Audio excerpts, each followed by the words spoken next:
Well, I'm the last speaker, and I've realized there's a benefit from being the last speaker, knowing that your audience has been here all afternoon drinking wine. Kind of takes the pressure off quite a bit. My name's Larry Bruck, and what I'm going to talk to you about today is just a number of things relative to how the world is evolving. There's certainly, as you've seen from the many different presentations today, it's an extremely disruptive marketplace. And one measure of that, you look at the Fortune 500, it was founded in 1955. 89% of those companies have turned over. Another thing you can do is just look at Amazon.com.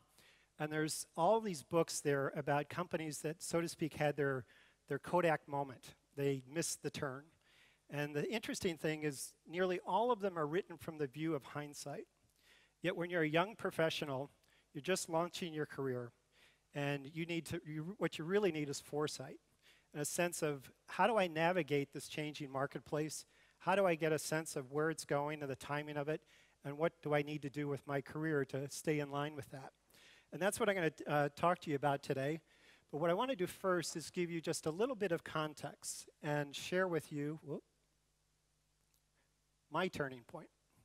And when I was about midpoint in my career, I was working at this large advertising agency, and I made what seemed to be an extremely simple decision.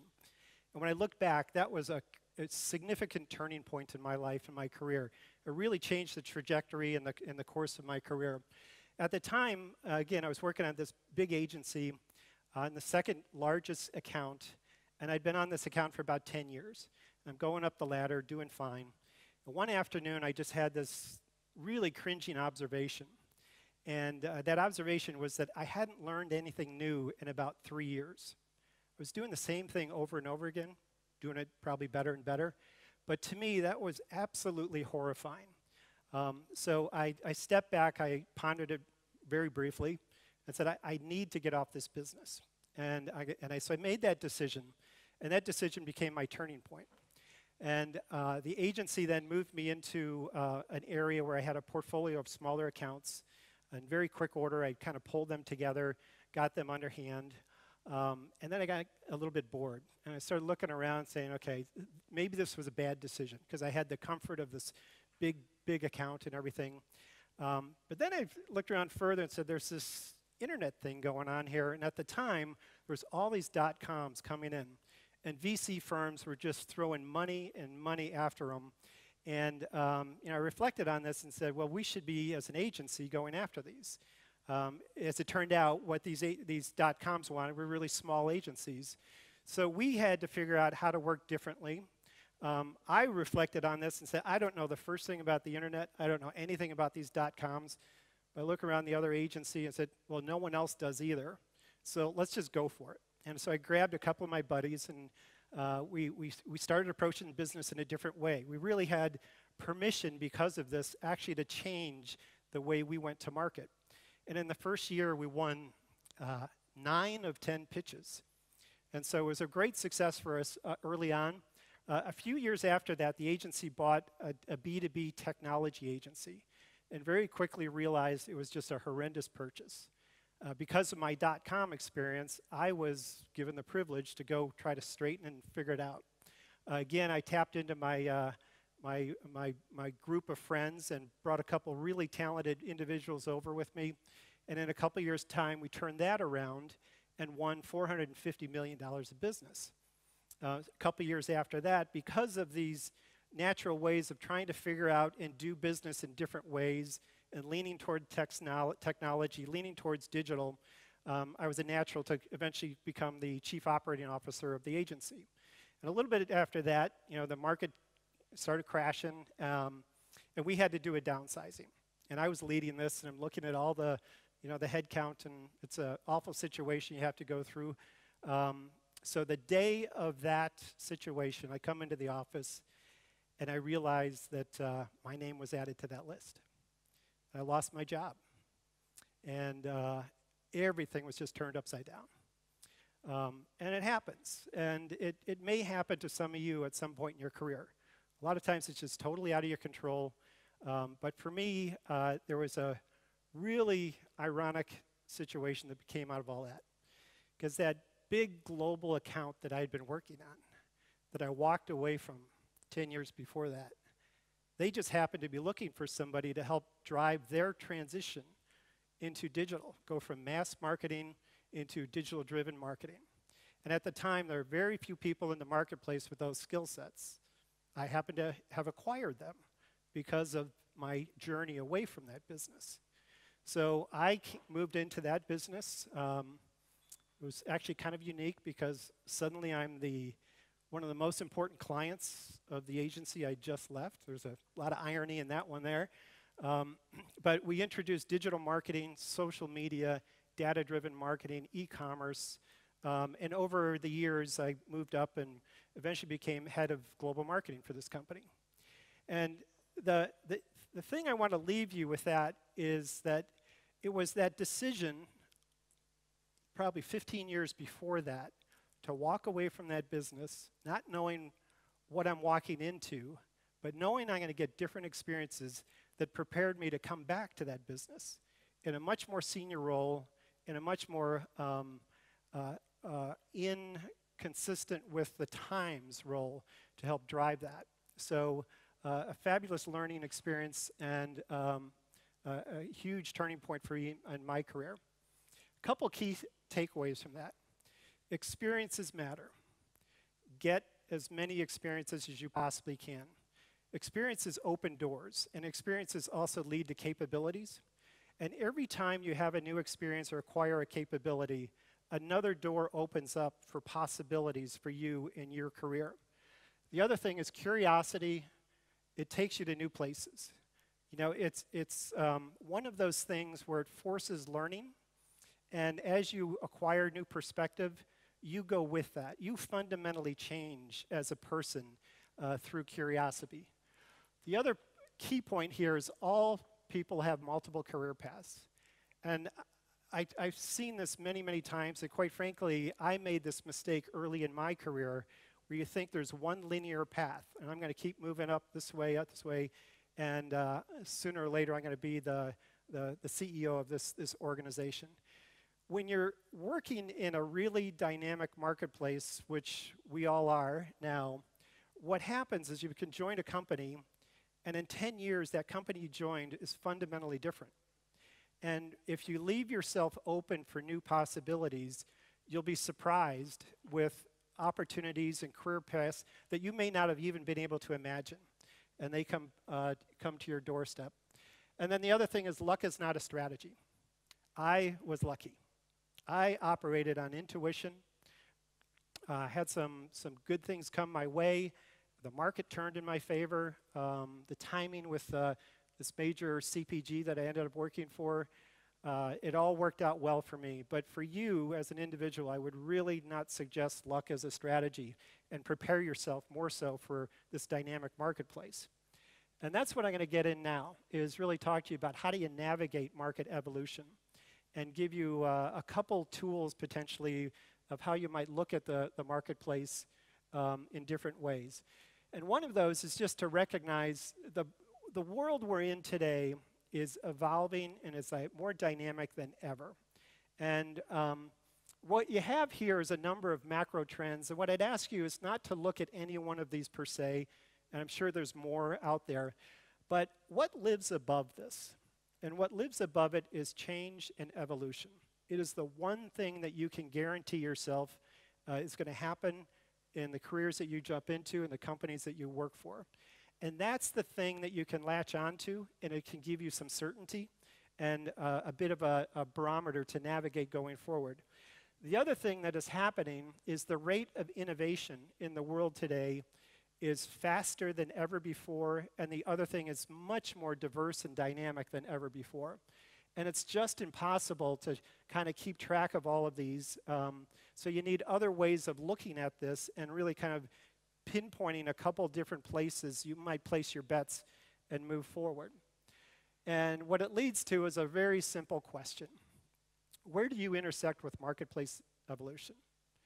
And it's something I think I would encourage you to constantly be thinking about as you start your careers and navigate forward. because the landscape is going to be changing and your point on that board will be changing as well. So what I want to walk you through briefly is a way to think about this. And there's 3 phases: foresight, personal insight, and then taking action on these learnings. The first area of foresight, oops, let's go back to that. What is it? It's a plausible, provocative vision of the future with evidence that it might actually occur. Very simple thing, but there's a few things I'm going to drill down on here that'll give you a sense of how to navigate this and gain some perspective. The first is innovation. As I pointed out, tons and tons of innovation out there. There's effectively 3 rules of innovation. One is there's some foreshadowing. The second is it solves meaningful needs. And the third is at some point it goes from the small to the mainstream.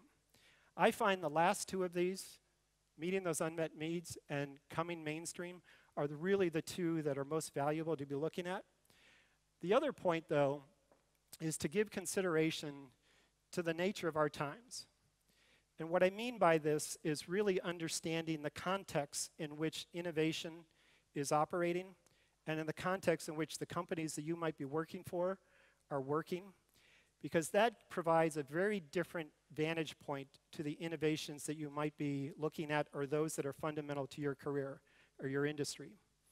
To give you a little more perspective on this one, if you go back in time, and this is what I mean by the context, Thomas Jefferson, he had the pulse of humanity, and essentially he knew that liberty was something that everyone at the time was looking for. Steve Jobs, computer in your pocket. Today's, it might be time as a currency, might be mass personalization. Whatever those points are that you think are drivers of all that, that becomes your context. And then the third element here is who's creating the future and who just might be missing it. And as you look at the companies that you're considering or those that you might be working with or those you might be considering joining, it's a very cold, harsh question, but it's also a very revealing question because it forces you to kind of ferret out the market of who's winning and who's losing. So as you think of foresight, it's really getting a sense of those innovations that are at play, understanding the broader context, and then which line is it on? Is it creating the future? Is it perhaps one that is going to be sunsetted in the future? So the next area is personal insight. And this is the one that I think is the hardest, quite frankly, for people to have a true, candid conversation with themselves about this. It is defined as a candid self-assessment that produces ahas about the distinguishing skills, interests, and yet unrealized potential. So we'll drill down a little bit on this one, and I think the first thing is just to understand, well, what do we mean by an insight? I come from the world of marketing, so I've borrowed this one, but I think you'll see the analogy from this in terms of judging and assessing yourselves. So it's insights illuminate, they expand our minds, they help us understand and inspire us to do great things. That's quite inspiring. How? Well, they discover a penetrating truth about consumers, their aspiration, motivations, which can be turned to generate growth. So flip out that word consumers and plop yourself in there, and that's what we're going to be trying to get at here with personal insight. And there's a couple areas I want to drill down on. The first is, how do our brains work? Some of us are creative, some are more analytical, some are more nurturing and all that. That's not what I'm talking about here. I think a deeper interrogation is really required here, and I'll give you a little story, a personal story on this. When I was in my 20s, I finally realized that I had a mild case of dyslexia, and it started to explain a lot of things of just the way my mind worked and how I studied and other things like that. And it was about 10 years later, I was doing a project and working with some consultants, and they pointed out I had something called systemic thinking. And it is an ability to see a very complex landscape, to see the totality of it, and understand the relationships between all the pieces and parts. That's what I mean about drilling down here about how your mind works. It's not, you're Sagittarius or anything like that. It's much more about the nature of how do you make decisions, how your mind is wired, and point that towards places and industries that it'll size up well. The next area is your EQ. This becomes incredibly important the more senior you become in an organization, because you're overseeing more people, you have much broader decision making and influence on an organization. So the ability to kind of monitor your own emotions and also to read the emotions of others and to use that in terms of how to navigate decision making, to bring people along with you, is really, really effective. So I'd encourage you here to understand the cards you've been dealt with. Some of us are really good at, some of us are not. But if you just have an assessment of your own self in this area, you can then navigate appropriately. The next area is we've got to be really candid and truthful. And here I think another example might be appropriate. I'm a really colored challenged person. So most days I put on my clothes, I come downstairs, and my wife gives me the one, okay, yeah, you're matched today, you can go out the door. Other days I go back upstairs and I have to change. And so I'm not going to be very good in the fashion industry. You know, so what we're getting at here is pick your spots where you naturally have talents and go after that. And the last one is to recognize that feedback is a gift. And we all cringe when we kind of hear, I got my year-end evaluation coming up or my mid-year. It's like this awful experience. But if you think of it in the context of somebody's going to give you objective feedback of your standing and what you can need to do to improve, that is absolutely a gift. And I'd encourage you to take that and embrace that and run with it. And also, when the time comes for you to evaluate someone else, really lean into it, because there's nothing more rewarding to have people who work for you and you help them and you put them in the right direction and you see their careers take off. It's extremely satisfying. So we've got this one arc of innovation. We have the other arc of a deeper understanding of ourselves. Now we have to bring it together into a tool that we can use to navigate the market. And it goes back to that core question. And this is a tool I've used over the years. The power of it is to keep it to one page, because it forces you to be crystal clear in your thinking. And essentially, articulate in 2 or 3 sentences, what is your distinctive profile? What is your elevator speech, per se? And then it's supported by the core values and added capabilities that you hold. So how do my evidence of that? Drill down, go beyond the obvious, not strategic thinking, it's other things like that. That then takes you to the ideal position you might be pursuing. Targeted industries, and ultimately the companies and the roles. And if you keep this to one page, it really forces a lot of really crystal clear decision making. This tool is, though, not just helpful in terms of new industries. You can be working in an existing company, and you say, okay, here's my current standing. What's my aspiration for 2 years? And you can point out, where do I want to go? What are my capability gaps? And how am I going to close those? Okay, so we're going to move on to the last one, which is a way, action, a way forward, accumulating experiences, capabilities that are flexible and open to multiple career paths. And this is one of my favorite quotes. To find purpose in life, one must be willing to act. I think we all know people that are just brilliant students. They learn, they absorb. They can tell you everything about anything, but they don't act on it. Don't be one of those people. If you don't act, all of that knowledge you have is really diminished in its value. And there's a number of things we can get after here. The first is to recognize that each of us is a brand. We are defined in the eyes of others based on who we are, how we act, our capabilities, our skills, and our weaknesses. And what I'd encourage you to do is to take ownership of your brand. Don't let others define it for you. Define it for yourself. And do that through capabilities and development and experiences. The next is this area of performance and potential. These are 2 extremely different points. I've seen more people than I can count that were just anchoring for that next promotion. And they said, I have experience in something, I should be promoted. They get promoted and they fall flat on their face. And the reason for that is the experience doesn't equal true capability. And what I'd encourage you here is to go for excellence. And even if you might be pushed off 6 months, a year before you get your promotion, if you have excellence, what you also have with that, in the eyes of the organization and the peers around you, you have upward potential. So don't think of the potential without the absence of the excellence. Excellence is the North Star here. Build your professional network. I'm sure you're all fabulous at building your social network. Build a professional network. It will pay huge dividends as your career goes by, and linking back to old friends and opening doors and actually creating career opportunities for you. And then, as I mentioned, the mindset of multiple career paths. Have a destination, be working towards it, but recognize the world around you changes, and you will fundamentally change as you acquire new skills and new experiences, and it may open some doors for you that you right now could not even imagine.